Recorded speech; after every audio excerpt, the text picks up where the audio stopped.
Gold trusted gold buyers తాకట్టులో ఉన్న బంగారాన్ని విడిపించి ఈ రోజు ఉన్న మార్కెట్ ధరకే కొనబడును. మరిన్ని వివరాలకు సంప్రదించండి 77107720. ఒకసారి చిరంజీవి ప్రొఫైల్ చూసి ఆ తర్వాత డీటెయిల్గా మాట్లాడుకునే ప్రయత్నం చేద్దాం.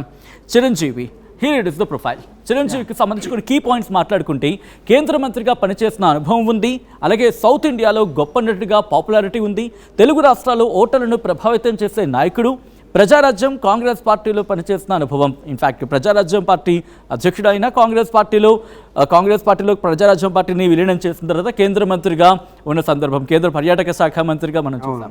సో ఒక్కసారి చిరంజీవికి ఉన్న ప్రాబిలిటీస్ గురించి మాట్లాడుకుందాం. ప్రొఫైల్ చూడడానికి కాస్త స్ట్రాంగ్గానే కనిపిస్తుంది అనుకోవచ్చు, ఎందుకంటే సౌత్కి సంబంధించి మాట్లాడుకున్న క్రమంలో ఓవరాల్గా ఆయనకుంది కాబట్టి.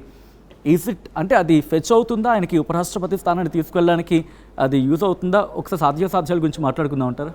డెఫినెట్గా సచిన్, చిరంజీవి సంబంధించిన అభ్యర్థిత్వాన్ని కన్సిడర్ చేయడానికి చాలా అవకాశం ఉంది. దానికి మనకు చాలా ప్రాబబిలిటీస్ కనిపిస్తున్నాయి. మీకు నేను ఒకటి చెప్తాను. నిజానికి ఆయన గతంలో ఒక పార్టీ స్థాపించి 2009లో ప్రజారాజ్యం పార్టీ స్థాపించి దాదాపు 18 సీట్లు గెలుచుకున్నారు. తర్వాత పార్టీని కాంగ్రెస్లో విలీనం చేసి కేంద్ర మంత్రి కూడా అయ్యారు. ముఖ్యంగా ఆయనకున్న అవకాశం గురించి చెప్పాలంటే సౌత్ ఇండియా మొత్తంలో చెప్పాలని ఒక రంగా సూపర్ స్టార్ అని చెప్పొచ్చు. అంటే రజనీకాంత్ని మనం పేరు పరంగా చూస్తాము, కానీ చిరంజీవి సినిమాలు మనకు తెలుసు. కర్ణాటకలో అద్భుతంగా, ఈవెన్ తెలుగులో ఎంత పాపులారిటీ ఉందో కర్ణాటకలో కూడా అలాగే ఉంది. ఈయన సినిమాలు అక్కడ టికెట్ల కోసం కొట్టుకుంటారు. అలాగే తమిళనాడులో, ఎందుకంటే చాలా సంవత్సరాలు చిరంజీవి అక్కడ చెన్నైలోనే ఉన్నారు, అక్కడ కోలీవుడ్లో అక్కడ కలిసి పనిచేశారు.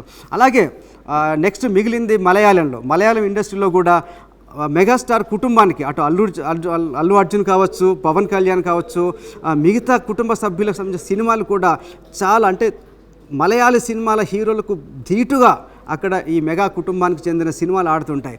కాబట్టి మెగాస్టార్ అభ్యర్థిత్వాన్ని పరిశీలించడానికి చాలా అవకాశం ఉంది. దానికి పైగా తోడు ఇంకొక ఇంట్రెస్టింగ్ పాయింట్ ఉంది సచిన్. ఇప్పుడు ఏపీలో డిప్యూటీ సీఎం జనసేన పార్టీ అధినేత పవన్ కళ్యాణ్ ఉన్నారు. పవన్ కళ్యాణ్ ఇప్పుడు కూటమిలో బీజేపీ, టీడీపీ, జనసేన కూటమిలో చాలా కీలక పోస్టులో ఉన్నారు. నిజానికి ఆయన ఎప్పుడంటే అప్పుడు ప్రధానమంత్రిని కలవగలిగినంత చనువు, సాన్నిహిత్యం పవన్ కళ్యాణ్కి ఉంది. ఈ మధ్య చూడొచ్చు, బీజేపీ కానీ ముఖ్యంగా ప్రధానమంత్రి నరేంద్ర మోదీ చిరంజీవికి ఇస్తున్న ఇంపార్టెన్స్ చూస్తే ఖచ్చితంగా చిరంజీవి కూడా ఉపరాష్ట్రపతి కావడానికి సరైన అవకాశాలు కనిపిస్తున్నాయి. మీకు గుర్తుండే ఉంటుంది, ఒక 3 సంవత్సరాల క్రితం భీమవరంలో అల్లూరి సీతారామరాజు విగ్రహావిష్కరణ జరిగినప్పుడు దానికి ప్రధాని మోదీ చీఫ్ గెస్ట్గా వచ్చారు. ఆ టైంలో ప్రధాని మోదీ దగ్గర నుంచి ఒక ప్రత్యేక ఆహ్వానం అందుకున్న వ్యక్తి చిరంజీవి. అక్కడ చాలా తక్కువ మంది, ఒక 3-4కే ఆహ్వానం అందింది, అందులో చిరంజీవి ఉన్నారు. తర్వాత సరిగ్గా ఒక సంవత్సరం క్రితం విజయవాడలో కూటమి ప్రభుత్వ ప్రమాణ స్వీకారం జరిగినప్పుడు అందరం చూసాం. మోదీ ఎక్కడైతే అక్కడ ఒక చీఫ్ గెస్ట్గా వచ్చారో ప్రమాణ స్వీకారం తర్వాత చిరంజీవి గారు ఎక్కడున్నారని చెప్పేసి ఆయన వెతుక్కుంటూ వెళ్ళి చిరంజీవి గారి దగ్గరికి స్వయంగా ప్రధాని మోదీ వెళ్ళి అక్కడ ఆయన భుజం మీద చేసి 2 వైపులా, ఒకవైపు చిరంజీవి, ఒకవైపు పవన్ కళ్యాణ్ పట్టుకొని ఇద్దరిని ఆలింగనం చేసుకున్నారు. దీనివల్ల మనకి ఏమర్థమవుతుంది, ప్రధానికి పర్సనల్గా కూడా చిరంజీవి అంటే చాలా అభిమానం ఉంది. ఒక మంచి నేతగా, మంచి వ్యక్తిగా ఆయన ఎప్పుడూ పొగుడుతుంటే మనం చూస్తాం. అయితే ఇంకొక విషయం కూడా మనం గమనించాలి సచిన్. పవన్ కళ్యాణ్ ఈ మధ్యకాలంలో సనాతన ధర్మం గురించి ఎక్కువగా మాట్లాడుతున్నారు. నిజానికి సనాతన ధర్మం అనేది, హిందూ ధర్మం గురించి మాట్లాడడం అనేది అది జనసేన పార్టీ ఎజెండాలో లేదు.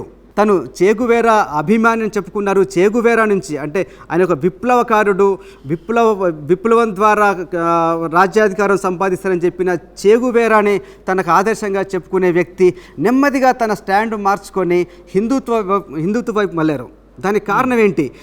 రాబోయే రోజుల్లో మొత్తం దక్షిణ భారతదేశం అంతా కూడా ఇటు పవన్ కళ్యాణ్ తనకున్న క్లౌట్ ద్వారా బీజేపీ విస్తరణకు ఉపయోగపడతారనేది బీజేపీ ఒక ప్లాన్. అది అందులో భాగంగానే పవన్ కళ్యాణ్ సేవలతో పాటు ఇటు చిరంజీవి సేవలను కూడా వినియోగించుకోవడానికి ఖచ్చితంగా చిరంజీవి అభ్యర్థిత్వాన్ని కూడా ఉపరాష్ట్రపతికి కన్సిడర్ చేసే అవకాశాలు ఉన్నాయి.